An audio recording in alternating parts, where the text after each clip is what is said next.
le truc là, en fait, c'est on a, il y a, dans les grands questionnements, c'est-à-dire on fait de la production d'un côté de contenu, donc de modules, tu vois, et comment on va réutiliser ces modules. Et je pensais quand même que c'était intéressant d'avoir un témoignage du prof qui va nous faire l'aventure du RNSPF du moment, qui est le cours sur le sport à l'épreuve de la laïcité, là, qui commence dans une semaine. Et donc, comment tu avais pensé ce truc-là, etc., quoi. Enfin, voilà, un petit témoignage. Donc, je sais que tu es pris par le temps, donc tu prends le temps que tu veux.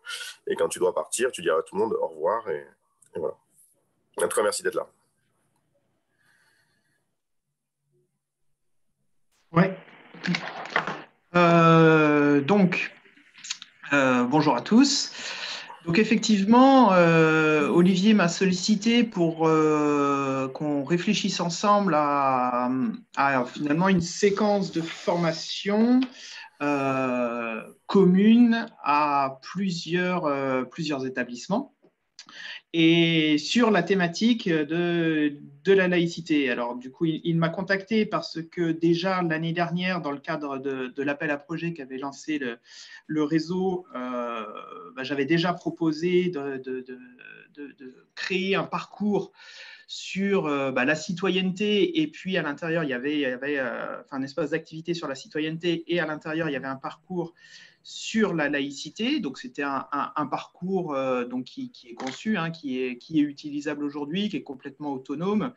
Voilà. Mais là, l'idée d'Olivier, c'était de proposer quelque chose d'un peu plus consistant, et avec des moments synchrone et asynchrone. Donc, il a fallu repenser un petit peu le concept. Moi, ce qui me plaisait beaucoup, parce que c'était les moments synchrones, parce que justement, la frustration de faire la thématique laïcité en asynchrone, en autonomie complète, c'était le manque d'échange, finalement, le manque d'échange entre les stagiaires, entre l'intervenant et les stagiaires, et sur une thématique telle que celle-ci, ça me semble indispensable, quoi. Donc c'est vrai que cette idée-là me plaisait bien. Donc, on a réfléchi ensemble. On a réfléchi ensemble comment concevoir cette séquence de formation. Donc, elle va durer 3 semaines. Sur 3 séquences différentes, donc une séquence par semaine. Les séquences s'intitulent De quoi parle-t-on? Donc pour rentrer dans le sujet de la laïcité. La deuxième séquence, c'est comment ça fonctionne? Donc que chaque stagiaire comprenne finalement comment fonctionnent les règles de la laïcité en France, et plus particulièrement sur le domaine du sport. Et la troisième séquence, c'est comment gérer les conflits. Voilà, donc 3 thématiques différentes pour rentrer finalement petit à petit dans le sujet et bien saisir finalement cette problématique, et que chaque stagiaire s'approprie les bonnes réponses s'il y a des bonnes réponses. Donc, comme je disais, des temps synchrones. Donc, sur chacune des 3 séquences, il y a évidemment une visio de lancement de la séquence. Il y a un point intermédiaire au milieu de la semaine. Il y a une intervention d'un expert sur une thématique dont je reviendrai sur les 3 experts qui vont intervenir sur chacune des semaines. Et puis la clôture. Sur les temps asynchrones, donc un parcours finalement assez classique, avec des jeux, des questionnaires, des vidéos, des informations diverses, et puis des travaux personnels à faire également, et à déposer sur la plateforme. Voilà, chaque séquence permettra d'obtenir un badge. Comme ça, à chaque fois, les stagiaires sont contents d'obtenir leur badge et de passer à la séquence suivante, qui va se dérouler la semaine d'après. Voilà, sur les 3 experts, ce que je peux dire d'autre sur les 3 experts, c'est qu'on aura donc en première semaine Benjamin Coignet, qui est sociologue et qui a fait finalement une étude avec des étudiants sur la gestion du fait religieux dans les clubs sportifs. Donc l'idée, c'est de voir finalement de mesurer quelle en est l'importance ou au contraire, justement, que ça reste une problématique finalement assez minime. C'est-à-dire qu'aujourd'hui, c'est un sujet évidemment d'actualité, c'est un sujet qui peut être, qu'on peut imaginer très prégnant, et puis finalement, lui va nous démontrer que ça reste quand même quelque chose d'assez marginal. Et donc, il va nous expliquer comment, dans les clubs sportifs, ce fait religieux s'exprime et à quel degré, quoi. Deuxième intervenant, c'est Khalid Hamdani, c'est le directeur de l'Institut je sais plus, diversité, quelque chose, éthique et diversité, voilà. C'est un ancien qui travaillait à la HALD avant et qui donc, lui, va faire un petit focus sur le fait religieux, donc expliquer les religions. Donc, en gros, moi, la commande que je lui ai passée, c'est en 1 heure de temps et avec échange à chaque fois, c'est d'expliquer les principales choses à connaître sur les 3 principales religions monothéistes. Voilà, les similitudes, les différences, quels sont les textes, quels sont les personnages principaux. Donc voilà, donc encore une fois, c'est histoire d'avoir quelques références et de comprendre quels sont les rites et quels sont finalement surtout les similitudes entre ces 3 religions. Et puis, le dernier intervenant expert sera Nicolas Cadenne. Donc, Nicolas Cadenne, c'est le rapporteur général de l'Observatoire de la laïcité qui finalement fera un peu une synthèse de tout ça et pourra nous expliquer comment ça se passe aujourd'hui, pourquoi c'est un sujet d'actualité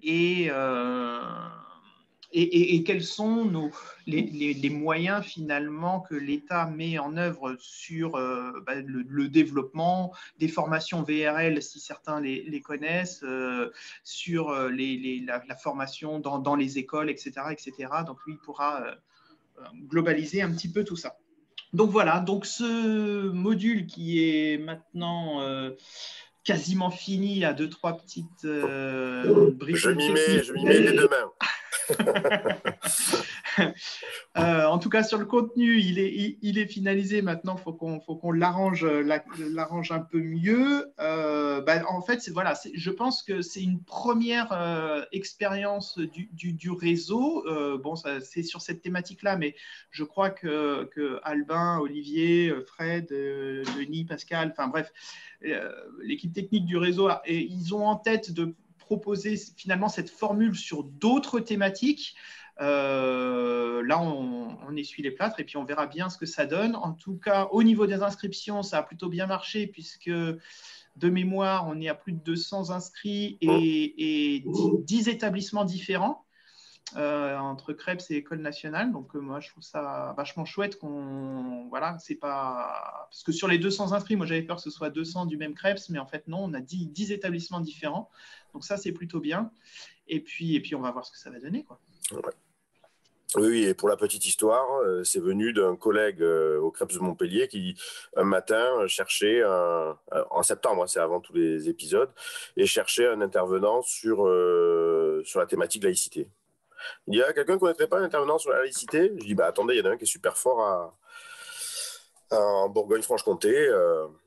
On pourrait lui demander de faire un cours. Et là, on s'est dit, tiens, on pourrait essayer de faire un cours, du coup, effectivement, à destination des stagiaires du du réseau et qui s'appuie sur les contenus initialement développés, quoi. C'est-à-dire, c'est de la remise en forme. Voilà. Est-ce que vous avez des questions pour Florent ou pas? Eh oui, j'ai une question. C'est bien. En fait, on s'est calé avec Marie-Charlotte. Hein. Chaque fois, s'il y a un blanc, c'est elle qui doit... Bonjour Florent. Du coup, les interventions des experts, c'est en mode entrevue, c'est en mode... c'est eux qui seront en visio? Oui. Du coup, tu filmeras la séquence qui du coup pourra être réexploitée sur les années, pour la postérité ou pas? Comment ça se fait? Oui, tous les moments synchrones, hein, les visios, donc les 4 visios par semaine, c'est-à-dire le lancement, le point intermédiaire, l'intervention de l'expert surtout, et puis la clôture, on enregistre et après ce sera exploitable. Ouais. Pour compléter ce que dit Florent, en fait, c'est un sujet délicat, cette histoire d'enregistrement ou pas enregistrement. Je ne parle pas de la propriété intellectuelle, etc. C'est pas là-dessus, c'est plus sur l'aspect PEDA. C'est-à-dire qu'on a deux problématiques. On a le fait que les gens puissent intégrer dans leur ruban pédagogique, enfin les profs, les coordos, le dispositif. Or, ils ont déjà des emplois du temps. On a monté ça un peu... comme on fait à chaque fois. Donc ça amène l'argument enregistrement pour que finalement ces temps synchrones puissent être vus par les absents parce qu'ils avaient à ce moment-là un cours de basket ou de je ne sais pas quoi. D'accord. Donc on a à la fois cet aspect-là et en même temps, si on veut que les gens se rendent dispo et soient présents pour ces temps d'échange, et s'organise pour, ce qui est quand même aussi, je pense, une logique intéressante dans la formation, ben, l'idée, c'est de ne pas l'enregistrer. Comme ça, tu veux avoir l'intervention de l'expert, tu viens, et quand tu es là, du coup, tu vas pouvoir profiter des échanges, etc. Donc, ça se discute. Alors après, une feinte, c'est de dire, parce qu'en fait, le problème, c'est que si on n'enregistre pas, les gens diront, c'est bon, je regarderai ça ce soir, je regarderai ça à tel moment, etc. Et alors, à la fin, il y a Florent et moi en train de discuter avec l'expert, quoi. C'est pas le but, quoi. Surtout si l'expert, il est payé. Enfin, je sais pas si on les paye pas finalement, mais vous voyez, l'idée, c'est ça. Donc voilà. Donc, une astuce, c'est de l'enregistrer, de ne pas le mettre à disposition. Comme ça, si au cas où tu veux le mettre à disposition. Tu vois, Marie-Charlotte, donc, dans ce format, puisque là, Florent, ça va se dérouler, c'est bien ce que j'ai compris. Oui. Et donc, ça commence dans une semaine. Pour le réitérer, ça veut dire que voilà, du coup, tu es lié au fait de faire revenir les 3 experts pour refaire une session. On est d'accord? Alors, j'ai pas encore dit que j'allais refaire une nouvelle session sur cette thématique-là, laïcité. Ce que j'expliquais tout à l'heure, c'est que je pense que ce format de cours en FOAD à destination de plusieurs établissements, je crois que c'est une première expérience, mais que ça va se faire sur d'autres thématiques. S'il y a un besoin de le refaire sur la thématique de laïcité, il faudra qu'on en discute et que je vois avec Fred Imbert qui doit m'écouter, savoir s'il me met à disposition du réseau pour le refaire ou pas. Mais voilà, après, il faut avoir. Je ne sais pas si c'est prévu qu'on le refasse. S'il y a des demandes, pourquoi pas, hein, on peut toujours trouver le temps. Et puis, une fois qu'il est conçu, finalement, après, ce ne sera pas si chronophage que ça. Mais l'idée, je pense, c'est surtout sur d'autres thématiques, le faire sur d'autres thématiques. En fait, Albin pourra peut-être intervenir là-dessus, mais il y a des réflexions sur de dire finalement, est-ce qu'à des moments, on a un expert d'une thématique quelque part, on peut construire des rubans pédagogiques en s'appuyant sur un catalogue de formation national. C'est-à-dire avec des actions de formation qui sont faites.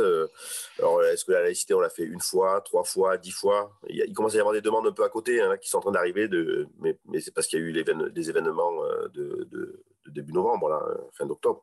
Donc, voilà. Donc, il y a aussi cette idée qu'à des moments, en tant qu'établissement, après, c'est des problématiques politiques, institutionnelles et tout ce qu'on veut. Est-ce que c'est payant, pas payant? Est-ce que ça rentre dans les missions, pas dans les missions? Enfin, c'est un deuxième sujet. Mais il y a cette idée que finalement, on peut élargir notre périmètre et qu'à un moment donné,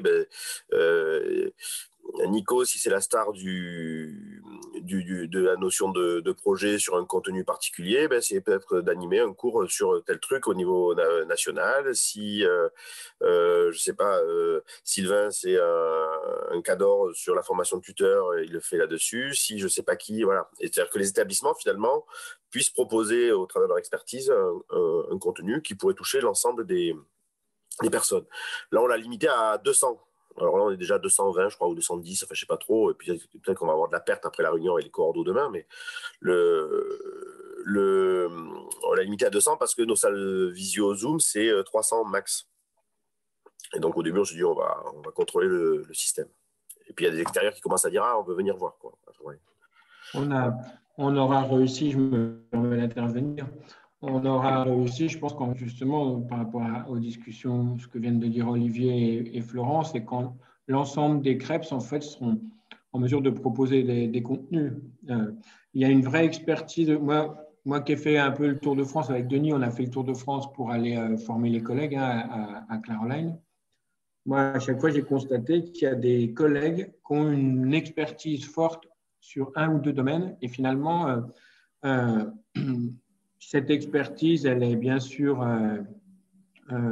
utilisée dans sa formation et au mieux dans son établissement. Je dis au mieux parce que ce n'est pas tout le temps le cas. C'est-à-dire qu'il y a certaines personnes qui, entre guillemets, gardent, et ce n'est pas péjoratif, cette expertise parce qu'ils se limitent à la ou aux formations qu'ils coordonnent. Quand je vois ces expertises, je me dis, et la difficulté qu'on peut avoir, le temps à passer pour construire des contenus de formation à distance, plutôt que chaque établissement construise l'ensemble des contenus, valorisons ses collègues qui ont une expertise, et puis acceptons cette mise à disposition qui renforcera la notion de réseau. Et je suis convaincu de ça. Et je trouve qu'on a quand même, depuis quelques temps, bien avancé sur ce chemin. J'ai vraiment l'impression qu'il y a des choses qui sont passées. Fred, il nous fait la synthèse. Il nous faut les contenus. Donc ça, c'est ce qu'on fait dans ce séminaire. Et après, il nous faut de l'animation autour de ces contenus. Par rapport, je ne sais pas où elle est. Et il faut que chacun accepte ces problèmes des coûts, etc. que vous évoquez. Et je pense que ça doit être pour les établissements. Je pense qu'on doit pouvoir arriver à un échange de services. Voilà, c'est-à-dire que Florent, là, le CREPS de Dijon, il a finalement mis à disposition du temps de travail de Florent, qui a produit quelque chose que je trouve, moi, de grande qualité. Je ne suis pas surpris qu'il y ait d'autres qui le demandent. Et moi, je pense qu'on aura une demande des fédérations. La ministre a demandé aux fédérations de former l'ensemble des éducateurs sportifs à cette problématique suite aux attentats à la période qu'on vient de connaître. Je pense qu'on a moyen, par exemple, d'y répondre. À voir, par contre, là, sur les conditions. Et en tout cas, il ne serait pas, j'imagine pas, valorisé auprès des établissements, demander une contribution financière aux établissements pour le travail qui a été fait par Florent, parce qu'on est un réseau d'établissements publics et qu'on doit le valoriser fortement, plus que ça l'est aujourd'hui, je pense. Bon, voilà. Et après, il faut qu'on libère le maître Florent là, qui doit retourner en cours. Je ne sais pas si vous avez 2-3 questions encore, ou si Albin, tu veux faire un truc de synthèse, ben, tu le feras après, du coup, ou si tu veux dire un mot. Mais s'il y a des questions à Florent, je vous ai mis en lien la page d'accueil, hein, donc si vous voulez aller voir. Oui, coucou Florent, j'avais juste une petite question. Par rapport à la réunion demain, à l'attention des coordos, du coup, c'est les coordos qui ont inscrit leurs stagiaires ou ça peut être des extérieurs qui viennent prendre de l'info? Non, là, c'est plus Olivier qui va répondre, mais là, c'est plutôt les coordos qui ont inscrit leurs stagiaires. Après, moi, s'il y a des coordos qui viennent prendre de l'info, je trouve, pour ma part, c'est pas gênant. Là, le truc, c'est qu'on s'est rapidement dit, finalement, on inscrit des promos. Ce qu'on a demandé dans le formulaire de préinscription, c'est l'inscription de promos. C'est-à-dire, vous inscrivez une promo.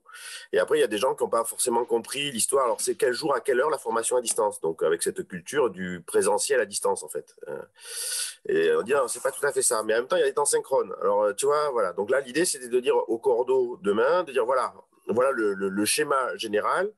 La souplesse sur ces fameuses visions enregistrées, pas enregistrées, je pense que ce n'est pas la même chose quand c'est l'intervenant spécialiste que la visio d'introduction, par exemple. La vidéo d'introduction, je pense qu'on peut l'enregistrer, la mettre à dispo, c'est beaucoup plus facile. La visio de l'échange avec l'expert qu'on fait venir, on peut l'enregistrer, mais tu vois, voilà. Donc demain, c'est un peu caler les choses avec les coordos, voir si eux, finalement, ils peuvent l'intégrer, donc la présentation du dispositif là où il en est, voir si eux, finalement, ils disent, oui, moi, ok, je branche mes promos là-dessus ou pas, ou finalement, c'est pas compatible avec mon dispositif, et donc je ne l'intègre pas, ou alors je l'intègre, mais comme du présentiel enrichi, c'est-à-dire c'est facultatif, je ne le mets pas dans le ruban pédagogique de la formation. Voilà. Et à partir de là, ça nous permet d'avoir de nouveau un calibrage, de savoir si on a 200 personnes, 50, 60, 70, selon la discussion qu'il va y avoir. C'est aussi du coup un enjeu de formation ou de sensibilisation des coordos sur ce qui peut se passer. Voilà. Juste Olivier, un témoignage d'expérience sur des problématiques laïcité, radicalisation concernant ce que tu disais sur l'enregistrement. On a produit avec le Chémy il y a quelques années, c'est dans le module Mieux vivre ensemble que porte Ludovic Payet avec le Krebs de Poitiers, des vidéos de prévention de la radicalisation suite au Bataclan. Donc, on est un peu dans les mêmes problématiques.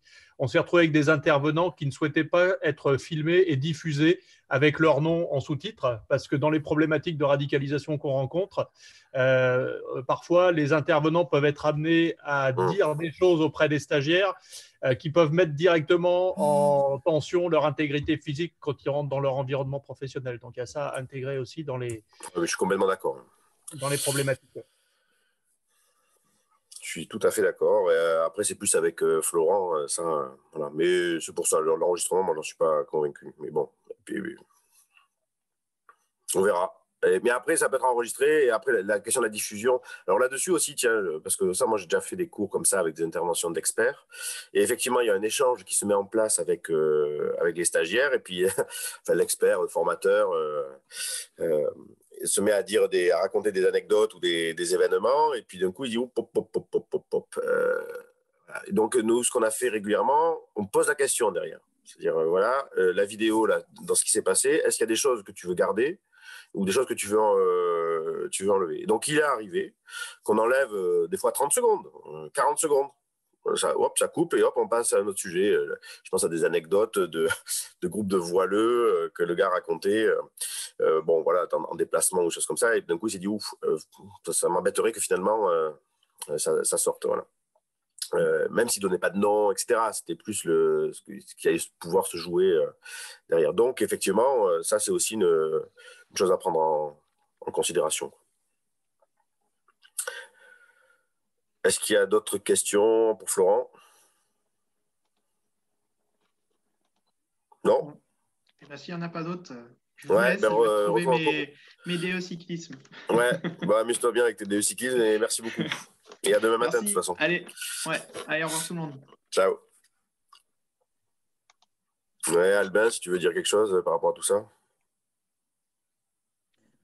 Non, mais je crois que à la fois ton exposé et celui de Frédéric ont répondu aux interrogations de Marie-Charlotte.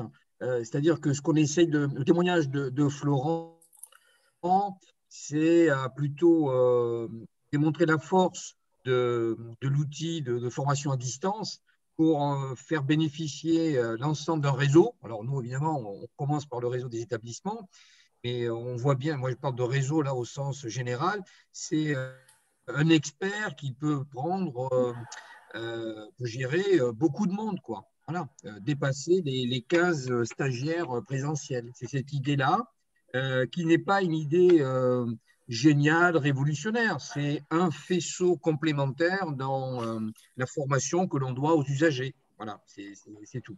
Ensuite, effectivement, aujourd'hui, l'actualité est telle que le mot laïcité fait réagir, mais notre propos, c'était bien avant les événements qu'on a connus dernièrement. Et donc, c'était plus sur cette notion, j'allais dire, normale que l'on doit, en tant qu'éducateur, à des stagiaires. Ça fait partie de leur formation et nous, c'était juste ça au départ. Et c'est vrai que l'actualité lui donne on t'a perdu, Albin. Une teinte et un éclairage beaucoup plus important. Pour répondre aussi à Marie-Charlotte sur tes interrogations, sache que dès l'instant où j'ai communiqué au ministère la mise en œuvre, alors je ne l'ai pas communiqué pour dire, vous avez vu, nous on réagit de suite, c'est pas ça. C'était juste pour montrer justement le développement du réseau, ou comment le réseau peut contribuer à améliorer la formation de nos stagiaires. C'était juste ça, sauf que immédiatement j'ai été contacté, et Florent, bon, il est reparti, mais on a été contacté par plusieurs personnes de l'inspection générale ou d'autres qui sont sur le sujet. C'est pas leur inquiétude, hein, c'est pas pour savoir qu'est-ce qu'on dit, c'est pas du tout ça. C'est de suite de se dire ah bah tiens, on a un produit. Bon, le problème c'est que le produit aujourd'hui c'est à l'usage de nos stagiaires au sein des établissements au niveau de la laïcité. Donc peut-être, j'en sais rien du tout, peut-être que comme on est bien avancé, on nous demandera de travailler sur un format qui dépassera le cadre, vous avez bien compris, d'une formation de nos stagiaires, peut-être. Voilà. Mais c'est un effet de circonstance. Ce que vous devez voir, c'est plutôt la force de la formation à distance. C'est ça qu'on a voulu témoigner. Voilà, Olivier. Bon. Bon, voilà, ça vous donne un peu des idées là sur la façon d'utiliser ces fameux contenus que vous êtes en train de produire ou pas? Olivier, peut-être un témoignage sur le… Oui, j'allais te donner un… Il a fait son PowerPoint là, pendant une demi-heure. Là. Ouais, donc vas-y. Vas-y, Sylvain. L'idée d'un petit témoignage sur le MOOC tuteur, l'idée de vous montrer comment on peut collaborer entre deux établissements. Alors, il faut resituer ça dans le temps. On a commencé à travailler sur le MOOC tuteur en janvier dernier. Et au mois de juin, on a finalisé le MOOC, mais on était dans une phase de test. On a voulu le tester. Et en fait, on a été contacté au bon moment. Alors, je peux peut-être remercier Olivier encore là-dessus. L'École nationale de voile, avec Éric Flagel, nous contacte pour nous dire, bah, tiens, Sylvain, j'ai vu que le RNSPF travaillait sur un MOOC tuteur. Ça m'intéresse. Pourquoi ça m'intéresse? Parce que sur mon DE SHN, sur mon UC3, je souhaite parler de la formation de cadre. Et sur la formation de cadre, j'envisage un format mixte présentiel et distanciel. Donc, je vais vous présenter à l'écran un peu ce qu'il avait prévu.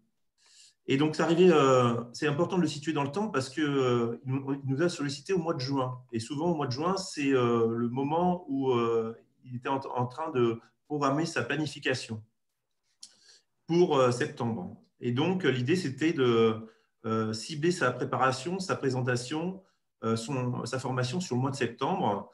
Et il s'est dit, bon, qu'est-ce que j'ai vu le contenu, ça m'intéresse. Donc, première question, c'est quel contenu le MOOC tuteur propose. Donc, j'aimerais bien l'assimiler à ma formation. Alors, après, c'était la question du temps. Combien ça dure? Donc, c'était un module de 7 heures. C'était un peu le format demandé par le cahier des charges du RNSPF. Donc, comment intégrer mes 7 heures dans ma formation? Alors, sa formation, comme vous pouvez le voir à l'écran, avait un format de 24 heures avec quelques heures en distanciel et quelques heures en présentiel. Donc, il avait 14 heures à faire en présentiel, qu'il a situé entre le 7 septembre et le 11 septembre. Et il a intégré le MOOC tuteur, donc déjà construit, préparé sur cette formation. Donc, il a situé cette formation de 10 heures en distanciel, en amont de son présentiel et sur la fin. Donc, sur un module de 24 heures, il a intégré une dizaine d'heures sur le distanciel. Donc, tout ça a pu se faire parce que la mise en réseau a fonctionné. L'idée, c'était une première expérience entre un établissement et un établissement qui avait travaillé sur un MOOC. Donc, l'idée, c'est de reproduire un peu ce format et donner des idées à l'ensemble de la communauté pour dire, bah, tiens, moi, ça me parle parce que le tutorat dans ma formation de cadre, je l'intégrerai bien dans mon parcours. Je sais en amont que la formation dure 7 heures. Comment j'intègre dans mon temps global que j'ai pour ma formation en distanciel plus en présentiel. Alors, l'idée, c'est que ça fasse des petits. Et j'ai été en contact déjà avec Olivier Dulac sur le Krebs de Poitiers qui pense peut-être à faire des collaborations qui sera peut-être différentes de celle-là, mais en tout cas, travailler ensemble avec d'autres établissements. Et avec Olivier aussi sur l'Occitanie, on envisage peut-être aussi d'utiliser le MOOC tuteur, donc du 7 heures distanciel, qui du total 100% asynchrone, le lier un peu comme fait Florent sur un format mix synchrone et asynchrone. Donc, il y a plusieurs possibilités d'intégrer ce module MOOC tuteur, soit comme l'a fait Eric avec l'ENV sur un format distanciel et présentiel, soit aussi sur 100% distanciel avec du synchrone, asynchrone, voire on peut envisager aussi les trois, asynchrone et présentiel. Voilà, c'était l'idée de vous partager ça. Donc, vous voyez, une formation de 24 heures avec une dizaine d'heures sur la formation de cadre sur le tutorat. Une réaction par rapport à la présentation de Sylvain. En effet, nous, on est en train de réfléchir à un modèle un petit peu de formation, accompagnement et de professionnalisation des acteurs de l'accompagnement dans le cadre du CFA notamment, mais pas que. L'idée serait d'avoir un parcours à distance sur une quinzaine d'heures à peu près, de réserver la dernière partie de ce parcours en mode hybride sur une journée de présentiel qui permettent de travailler sur les postures, les représentations, de finaliser un peu le travail et de jouxter ça avec le lendemain une certification. On est en train de se positionner auprès de la directe pour être centre agréé de certification de maître d'apprentissage et de leur permettre un seul déplacement et de vivre la certification juste à l'issue de cette formation et de cette journée présentielle. Ouais. Et là, techniquement, pour ceux qui se poseraient des questions, dire mais comment on fait pour inscrire les gens dans les espaces d'activité en question? En fait, c'est pas plus compliqué que ce qu'on a fait avec vous ce matin. C'est-à-dire que si vous avez le lien vers la page du cours en question, ce module mutualisé, et les gens cliquent sur le bouton s'inscrire et ils sont inscrits. Et c'est aussi simple que ça. Si on ne veut pas mettre le bouton s'inscrire parce on considère que on veut quand même gérer un peu les accès, etc., il suffit que le coordo donne le lien d'inscription publique à ses stagiaires. Et à partir de là, ils se retrouvent inscrits dans l'environnement numérique en question. Et ensuite, sur les problématiques de suivi derrière, alors là, sur ces environnements-là, ce n'est pas encore fait, mais à la fin des devoirs, on a un espace pour les coordos, par exemple. Enfin, là, c'est pour les formateurs, etc., qui, eux, peuvent aller dans l'environnement numérique, consulter le tracking, consulter l'ensemble des réponses aux différents quiz, etc., etc., etc. Voilà. Olivier, si je peux rajouter quelque chose aussi que je n'ai pas dit, en fait, ça a été aussi bénéfique pour deux choses pour nous aussi, on va dire réalisateurs du MOOC, c'est qu'en fait, ce temps de test par l'École nationale de voile nous a permis de corriger des erreurs techniques ou peut-être aussi des choses qu'on n'avait pas anticipées. Donc, c'est une phase de test grâce à notre établissement. Donc, ça peut être aussi utilisé par, je pense au travail qui est fait aujourd'hui par les différents groupes, se dire, tiens, je me rapproche d'un collègue dans un établissement et je teste le module. Et c'est vrai que j'ai eu pas mal de retours par rapport aux apprenants qui ont testé, que des fois, ça ne fonctionnait pas. Donc, on a fait une petite correction. Il n'y avait pas beaucoup de coquilles, mais ça nous a permis de corriger une ou deux coquilles, que ce soit fluide sur la fin, quoi. Oui, on a eu des problèmes sur les badges, on a eu des problèmes sur des vidéos, sur des trucs comme ça. Bon, mais voilà, c'est normal. Et après, Eric était ravi, en tout cas. On a des retours positifs des stagiaires et d'Eric. Eric était ravi, les stagiaires aussi. Enfin, très bon retour pour le coup. Enfin, parce que toi, moi, j'ai eu le off, quoi. D'accord. Voilà. Bon. Est-ce qu'il y a des questions sur ces thématiques-là? Vous avez envie de préparer vos présentations de cet après-midi et finir vos modules? Est-ce que on a traité un peu la thématique ou pas? Est-ce que ça va? Moi, j'avais une question que j'ai posée dans le chat. Donc, est-ce que pour ces modules partagés là, c'est envisageable d'avoir des exports d'espace